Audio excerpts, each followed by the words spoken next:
अजितदादांच्या अनुपस्थितीमध्ये पुणे जिल्ह्याच्या डीपीडीसीची बैठक पार पडली। राज्याच्या उपमुख्यमंत्री तथा आपल्या जिल्ह्याच्या पालकमंत्री सुनित्रा वहिनी पवार या मुंबईहून ऑनलाईन होत्या।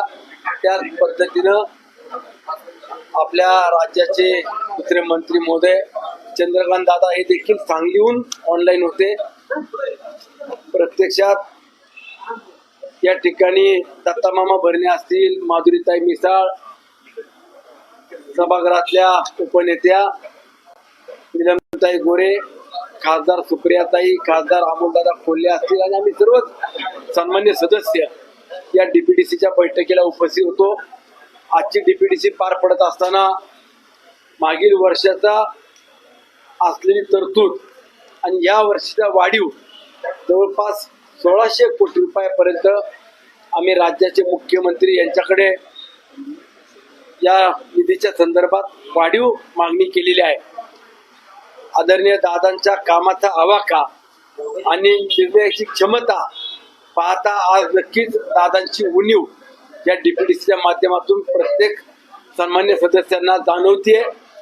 आणि आज ही डीपीडीसी होत असताना पुणे जिल्ह्याचा सर्वांगीण विकास होत असताना मग शहरी आणि ग्रामीण त्याचबरोबर आदिवासी भागाचा देखील समतोल राखत कशा पद्धतीनं वेगवेगळ्या विभागांना निधी दिला पाहिजे याबाबत देखील चर्चा करण्यात आली। माझी शाळा सुंदर शाळा या अभियानाच्या अंतर्गत मागील वर्षी दादांनी जो निर्णय घेतला त्यातून काही ग्रामीण भागातल्या जिल्हा परिषद शाळांचा आज प्रत्यक्षामध्ये डेव्हलपमेंट सुरू आहे, परंतु त्याला अधिकची जोड देत असताना डीपीडीसी सोबत काही इथल्या इंडस्ट्री यांचा देखील मोठ्या प्रमाणात आपल्याला CSR उपलब्ध व्हावा ही देखील आम्ही सूचना आजच्या बैठकीच्या निमित्तानं मांडलेली आहे। त्याचबरोबर सौर विकास बाबत देखील अधिकचा निधी सोलर पॅनलच्या बाबत आपल्याला देता यावा। ग्रामीण भागातल्या आदिवासी विभागाच्या योजनांकरता देखील एक चांगल्या पद्धतीने तरतूद करता यावी याकरता 450 ते 500 कोटी रुपयाचा अधिक निधी या वर्षाकरता माननीय मुख्यमंत्र्यांकडे या डीपीडीसीच्या माध्यमातून मागितलेला आहे। त्याचबरोबर जे डीपीडीसीचा खरेदीचा कार्यक्रम हातामध्ये घेतलेला असतो त्यामध्ये विशेष करून क्रीडा साहित्य हे साहित्य राज्य सरकारच्या माध्यमातून मागील वर्षी खरेदी करण्याचा निर्णय घेतला, परंतु त्यामध्ये क्रीडा साहित्य खरेदी करत असताना जी तफावत आणि क्वालिटीच्या बाबतीत आम्ही या ठिकाणी सूचना मांडली। त्यात नियंत्रण म्हणून जिल्हाधिकारी किंवा जिल्हा परिषदेचे चीफ CO यांचं देखील खरेदीवरती नियंत्रण असावं, चांगले दर्जेदार क्वालिटीचं साहित्य खरेदी करावं अशा पद्धतीने देखील आज आम्ही मागणी केलेली। अण्णा, तुम्ही अजितदादांच्या अपघातानंतर अनेक प्रश्न जे आहेत ते निर्माण झाले ते रोहित पवारांच्या 2 पत्रकार परिषदा झाल्या आहेत, मुंबईत एक दिल्लीत। प्रश्न उपस्थित जे केले जात आहेत ना की अजितदादा आदल्या दिवशी गाडीनं निघणार होते, उशीर झाला म्हणून दुसऱ्या दिवशी विमानानं आले, पण जी शेवटची सही होती असं बोललं जाते की भंडारा गोंदियामध्ये एक राईस मिल आहे, त्या राईस मिलवरती सही करायची होती म्हणून दादा थांबले होते। रोहित पवार वारंवार जे प्रश्न उपस्थित करतात तुम्ही कदाचित ऐकलेच असतील। काय वाटतं या सगळ्यावरती सविस्तर चर्चा होऊन अहवाल यावा, समिती नेमून या सगळ्या गोष्टी आहेत रोहित पवारांच्या सगळ्या गोष्टी। आपण जर पाहिलं असेल किंवा माहिती घेत असाल तर मला असं वाटतं की ज्या दिवशी घटना घडली त्याच दिवशी SIT स्थापन केलेली आपण ऐकलं असाल आणि त्याच्या अनुषंगाने संपूर्ण तपास यंत्रणा देखील तपास करते।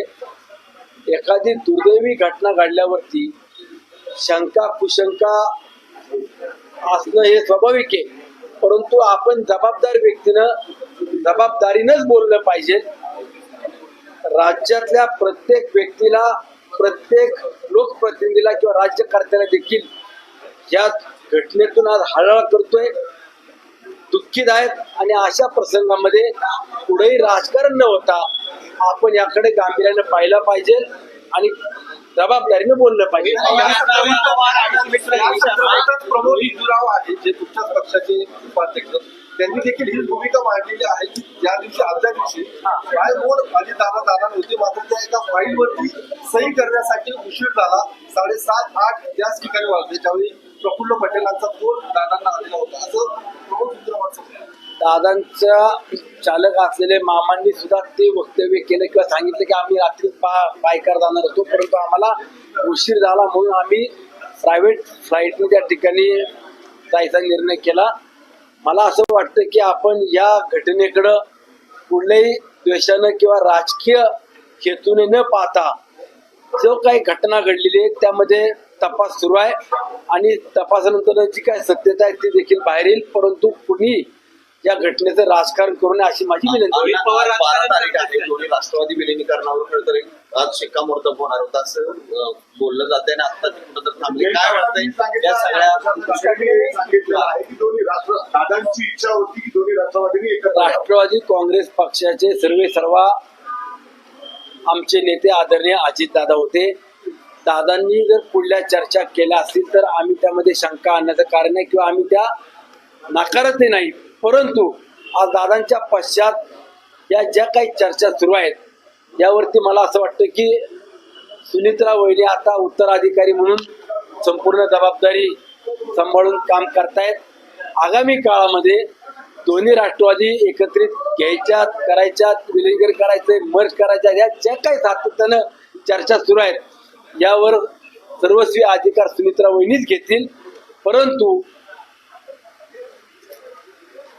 महायुतीच्या सरकारमध्ये भारतीय जनता पक्ष असेल, शिवसेना असेल आणि राष्ट्रवादी काँग्रेस पक्ष हे 3 प्रमुख पक्ष आहेत आणि एनडीए मध्ये देखील राष्ट्रवादी काँग्रेस पक्ष हा घटक पक्ष असल्याने आगामी काळात महायुतीतल्या प्रमुख पक्षांना विश्वासात घेऊन तो निर्णय केला जाईल आणि त्यामध्ये सुनित्रा वहिनी सक्षम आहेत, त्यांना सर्वस्वी अधिकार आहेत. आज पालकमंत्री पहिली बैठक झाली, त्याचवेळी 1:30 वाजता पुन्हा एकदा मुख्यमंत्री देवेंद्र फडणवीस साहेब व्हिडिओ कॉन्फरन्सिंग घेणार आहेत, सगळे अधिकारी त्याच्यामध्ये लगेच पालकमंत्री आणि डिप्युटी बैठक झाली आहे, काही लगेच दुसरी बैठक ती नियमाप्रमाणे ती बैठक होत असे. आदल्या दिवशी संपूर्ण जिल्ह्यातल्या डिप्युटीच्या बैठका होतात आणि दुसऱ्या दिवशी किंवा 2 दिवसानंतर राज्यातले प्रमुख मुख्यमंत्र्यांच्या अध्यक्षतेखाली बैठक पार पडत असती. फक्त तो 1 दिवस अगोदर किंवा 2 दिवस अगोदर घेण्याऐवजी सकाळी जिल्ह्याच्या झाल्यात आणि दुपारी राज्यात. आता वैयक्तिक तुम्हाला वाटतं का दोन्ही राष्ट्रवादी झालं पाहिजे? सहयोगी पक्षाला विश्वासात घ्यावं लागेल आणि त्यानंतर सुनित्रा वहिनी देखील निर्णय घ्यायला सक्षम आहेत. त्या निर्णय घेतील, त्या निर्णयाच्या मागे आम्ही वैयक्तिक व्हायला पाहिजे. कारण अण्णा तुम्ही दादांच्या जवळची जर आमचा पक्ष मोठा होता असेल तर त्यात वाईट किंवा वावगं वाटायचं कारण नाही, पण तो निर्णय घ्यायचा अधिकार सुनित्रा वहिनी नाहीत, प्रमुख नेते मंडळ आहेत, ते बसून निर्णय करतील.